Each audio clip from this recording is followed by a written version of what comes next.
1월 24일 본문은 누가복음 8장 26절에서 39절, 제목은 소외된 장애인입니다. 예수님은 풍랑을 잠잠케 하신 후에 항해를 계속해서 제자들과 함께 갈릴리 맞은편 그라사인의 땅에 도착했습니다. 갈릴리 호수 남동쪽 약 19km 정도에 위치해 있는 가다라 지방 여러 마을 중에서 그라사인이 사는 마을입니다. 그라사인의 땅은 이방인의 땅이라는 의미입니다. 예수님께서 육지에 내리셨을 때 그 도시 사람으로서 귀신 들린 자 하나가 예수님을 만났습니다. 마태복음에는 두 사람이라고 되어 있는데 마가와 누가복음에서는 한 사람으로 기록하고 있습니다. 귀신 들린 사람은 두 사람인데 마가와 누가는 그중 한 사람만을 기록했던 겁니다. 그 사람은 오래 옷을 입지 아니하며 집에 거하지도 아니하고 무덤 사이에 거하는 자였습니다. 가정과 사회라는 울타리 속에 들어오지 못하고 쫓겨나 불행한 삶을 영위하고 있었습니다. 예수님을 보고는 부르짖었습니다. 그 앞에 엎드려 큰 소리로 불렀습니다. 지극히 높으신 하나님의 아들 예수여, 당신이 나와 무슨 상관이 있나이까? 당신께 구하노니 나를 괴롭게 하지 마옵소서.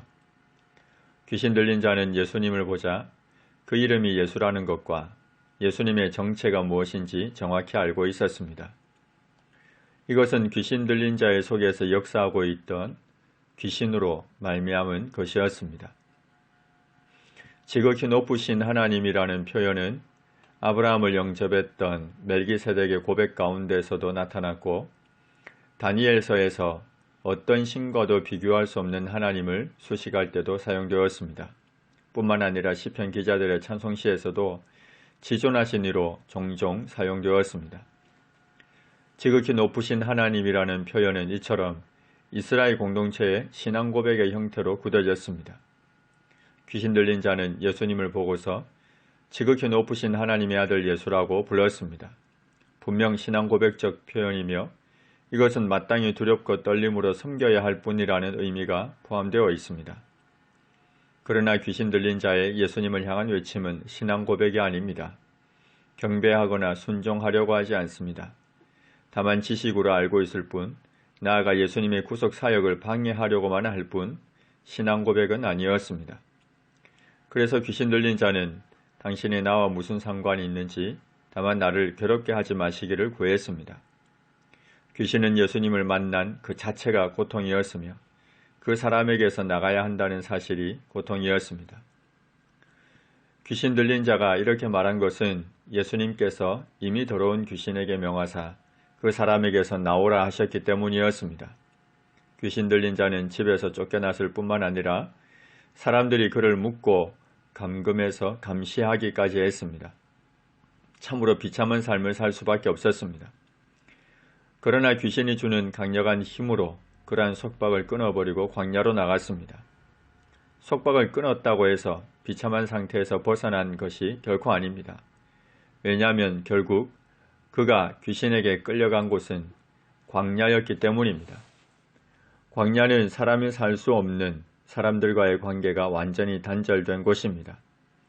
귀신은 그곳으로 몰고 간 것입니다. 예수님께서 내 이름이 무엇이냐고 물으셨습니다. 예수님이 몰라서 물으신 것이 아니라 귀신의 정체를 밝히기 위해서 물으셨습니다. 귀신은 군대라고 밝혔습니다. 군대라고 번역된 레기온은 당시 6,000명가량의 보병과 120명가량의 기병으로 구성되어 있는 단위였습니다. 귀신이 자신의 이름을 군대라 밝힌 것은 이처럼 많고 강력하다는 의미입니다. 귀신은 예수님에게 무적행으로 들어가라 하지 마시기를 강구했습니다. 무적행은 바닥이 없는 곳이라는 뜻입니다. 곧 절망의 나락으로 끝없이 떨어지는 공포스러운 공간임을 뜻합니다. 이곳은 최후의 심판이 있기 전 멸망받을 짐승, 곧 사단의 세력이 일시적으로 거하는 실제 공간입니다. 마침 그곳에 많은 돼지떼가 산에서 먹고 있었습니다. 돼지는 부정한 짐승으로 유대인들은 먹지 않았습니다. 이곳이 이방인의 땅임을 여실히 보여줍니다. 귀신들이 그 돼지에게로 들어가게 허락하심을 강구했습니다. 이후에 보게 되겠지만 돼지들을 몰살시켜서 예수님을 공경에 빠뜨리기 위해서 이렇게 구했습니다. 예수님은 이 모든 것을 알고 계셨지만 허락하셨습니다. 한 영혼을 구원하기 위해 어떤 값비싼 희생도 감수해야 한다는 것을 보여주기 위함이었습니다. 귀신들이 그 사람에게서 나와 돼지에게로 들어갔고 그때가 비탈로 내리달아 호수에 들어가 몰사했습니다. 돼지를 치던 자들이 그 이루어진 일을 보고 도망하여 성내와 마을에 알렸습니다. 사람들이 도무지 믿기 어려운 그 이루어진 일을 보러 나왔습니다. 예수님께 이르러 귀신 나간 사람이 옷을 입고 정신이 온전하여 예수님의 발치에 앉아 있는 것을 보고 두려워했습니다. 육체적, 정신적, 영적으로 회복되어 있는 것을 보고 두려워했습니다. 귀신 들렸던 자가 어떻게 구원받았는지를 본 자들이 그들에게 이르렀습니다. 그라사인의 땅 근방 모든 백성이 크게 두려워하여 예수님께 떠나가시기를 구했습니다.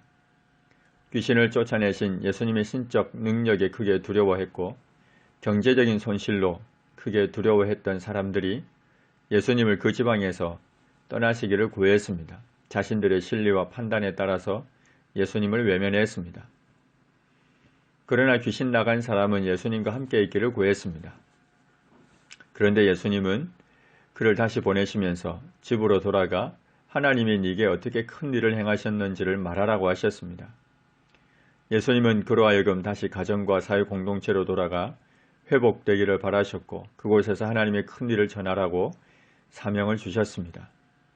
그가 가서 예수님께서 자기에게 어떻게 큰 일을 행하셨는지를 온 성내에 전파했습니다. 하나님, 신체적인 장애로 혹은 정신적인, 영적인 장애로 소외되고 버림받은 사람들이 있습니다. 이들이 예수님을 만나 온전해지게 하시고 가정과 사회에서 회복되어 좋은 관계를 맺으며 살게 하옵소서. 또한 예수님을 만나 자신에게 이루어진 하나님의 큰 일을 전파하게 하옵소서. 동시에 신체와 정신과 영혼이 온전한 사람들은 한 영혼이 천하보다 귀함을 알고 희생을 감내하고서라도 소외된 그 한 영혼을 돌보게 하옵소서. 예수님의 이름으로 기도합니다. 아멘.